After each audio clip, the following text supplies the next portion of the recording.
Kids learn from their parents. I know I certainly did.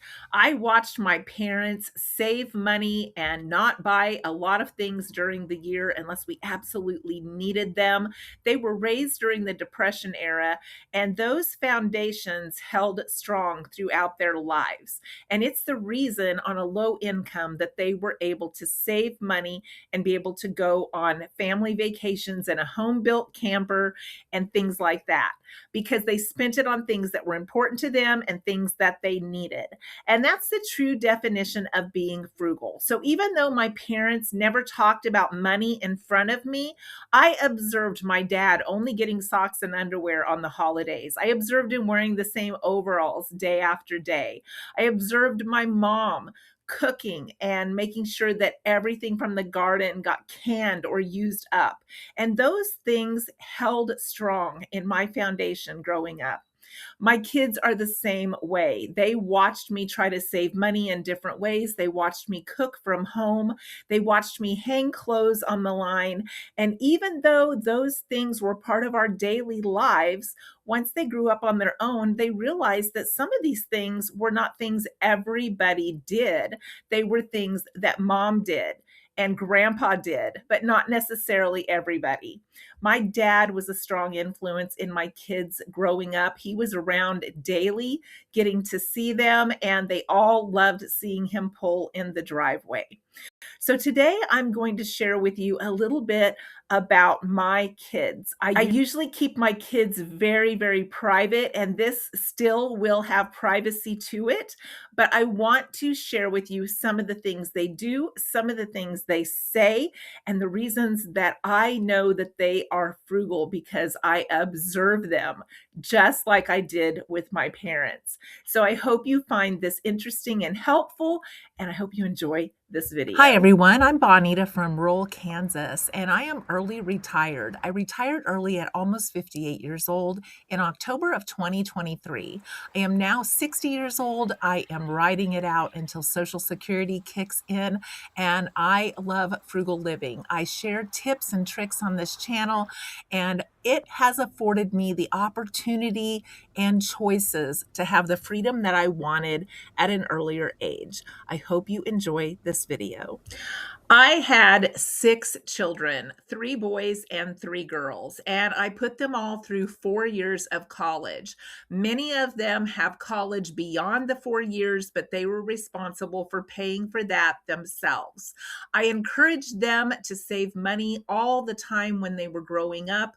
They took turns running a fireworks stand 2 by 2 for 22 years, and that helped them buy their first car. One of them bought their first computer. So they knew the foundation of saving money.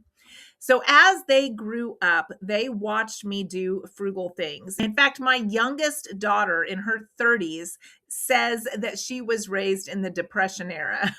Once she grew up and saw how everyone else lived, she said, I was raised in the Depression and I'm only 30. So it's kind of funny to watch them as they age. Now, since my kids are age 27 to 43, I have watched some of the younger ones grow up and add some more modern things to their lives, of course, because that's the era that they were raised in. And then I've watched some of the older ones as they get older fall back on some of those frugal things that they watched growing up or that were more homestead related. And I think that's true with all of us. When we first get out on our own, a lot of times we are doing the things that we've dreamed about, that we've thought about, that we've seen other people doing. But once we get a little bit older and we start thinking about retirement or being able to be debt-free, we start falling back on some of those money-saving systems that we know about. And so in this video, I'm going to share with you some of the things I've heard them say and seen them do that tells you just that. And let me know if you have seen some of this in your own adult children. I'm an empty nester. I've been an empty nester now for quite a few years. My youngest one is still in college getting his PhD, even though he is 27. And I have other kids with high degrees just the same. So my fourth one is a girl, and she is a school teacher. The other day, I heard her talking about a school bond issue that they have coming up and how they have certain things that they need for the children that she would like to see them do. And that she always gets told every year that there's not enough money in the budget for that. But yet she will see them spend it on things that she doesn't feel should come first. Now, we all know if we've been in management and budgeting for organizations that certain things are pooled in different categories. And sometimes you can't take from one category to put in another category, even though it would be a better idea. She said she hears from them the money in those categories wouldn't have made a difference. And she said, sometimes you have to save up your money because every dollar matters. And I thought, wow, that kind of sounds like her mom, doesn't it? And I was really proud of her because that is her philosophy. Sometimes you do have to save up for what matters. Sometimes we don't have it all at once. And organizations are definitely different than our home because you have to use it up in a year because your budget starts over. But at home, that certainly applies. Sometimes you do have to save up because every dollar does matter. And I hear so often from people, I need big amounts. Those little amounts don't matter. And I give a lot of tips on how to save in little amounts because I truly believe those little amounts do matter. Those little amounts do add up because I have used them to pay for vacations and to buy things that we needed because I saved in those little amounts until they became bigger amounts. Now, sometimes you have to save quite a while for those little amounts to make a difference, or sometimes just saving those little amounts makes it where you can make it until the next month. But every dollar does matter. And I was so proud to hear her say that. One day she had one of those really big wagons that your kids sit in. Now they make them with cup holders and seat belts and all of these things. And when I was working the state fair last year, everybody was bringing these kids in these big wagons with canopies for shade. And I thought, wow, when did that replace strollers? I mean, this is huge. That looks expensive. I mentioned it to her because she has one. She said, mine cost $150. Those are $600 new. Sometimes my screws fall out in the parking lot and I have to put them back together, but I'm not paying $600 for one of those for my kids to use it for a short time.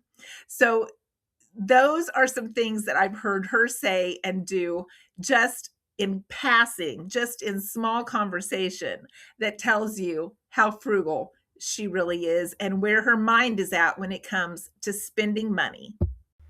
That daughter is in her upper 30s. The youngest one, who is in her lower 30s, who says she was born during the Depression, will make a list of foods that her husband knows he can take for lunch and that needs used up when he comes home for lunch, rather than him eating out or opening something new. She's very careful with meal planning. She cooks everything from home and she is extremely frugal so that she can spend her money in other areas. My sons are the same way. Even the youngest son, he cooks all of his meals from home. Once in a while they go out, but they've saved for it. Once in a while they travel, but they've saved for it. And a lot of times he gets really good deals so they can travel. My oldest son is probably the most frugal of everyone, sometimes borderline cheap, but he does all of his own yard work. He attacked a bunch of bushes and trees and burnt limbs and cleaned up his yard, just looking absolutely fabulous in the last few weeks. He does everything he can to save money. He's very careful with how he cooks. They're careful with portion size, all of those types of things. And then my oldest daughter is also very frugal. She has a lot of really nice things, as I'm going to show you in this next clip. but she saves and does things in other ways. She has a huge garden. She's learned to can on her own because I never knew how to do that. And she buys things and redoes them and flips them because she is very, very creative, but she also has a professional position. A lot of these things she does are just on the side, but they're frugal things so that she can spend money in other areas. In fact, my oldest daughter is cooking out on 4th of July, and then they don't buy fireworks anymore. They pull out their lawn chairs and they watch all the fireworks in the neighborhood because the fireworks are spectacular, and some of their neighborhood friends have fantastic displays. So that's one of the ways that she's saving money on this 4th of July. So now let's head over to her house. And in the middle of all of this, I've got an 11-year-old granddaughter putting pressure on me to come hang out at their pool with them. So off we go.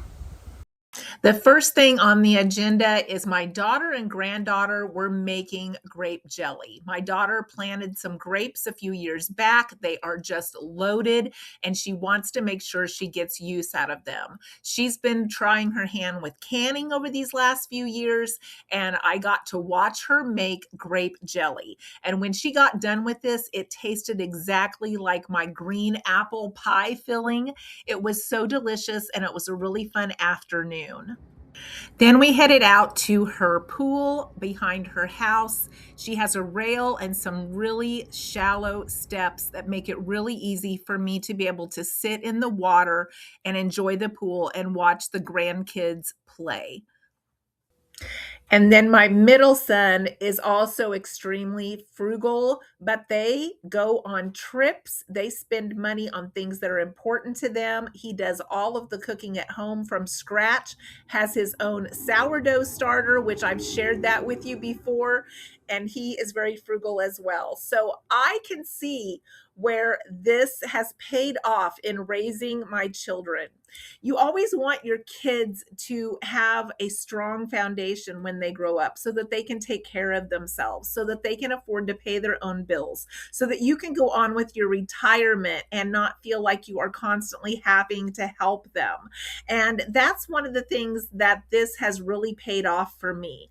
My kids are all self-sufficient. They're all able to support themselves. They're all able to work frugal things into their lives as they need them, as they enjoy them, as they want to do them, so that they can support themselves and support their families. And I call that paying off in a big way. So I really just wanted to show you how frugal living can look so different for so many people, but it has so many benefits. The picture on the thumbnail was my grandma feeding chickens when she was young in her little hat. So if you didn't see that, go back and look at that. My grandma grew up in those Dust Bowl days, and things were so tight back then.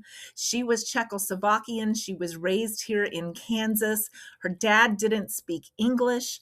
And then you move on to my dad, who was also extremely frugal, and my mother, who was just raised a few miles down the road from my father, and they went to high school together. Then you move into my brothers, who were much older than me, and they are extremely frugal. In fact, I would say those three probably were definitely borderline cheap, if not cheap. And then you move on to me, who was born many years later, and I have continued it and passed on so many of these traditions to my children, who are now passing them on to their own. Generational old-fashioned living. I just think there are so many benefits. Let me know your thoughts. I always love reading your comments. I hope you will join me for another video, and subscribe if you haven't to join our community. It costs you nothing, and I would love to have you join our conversations. I hope to see you in the next video.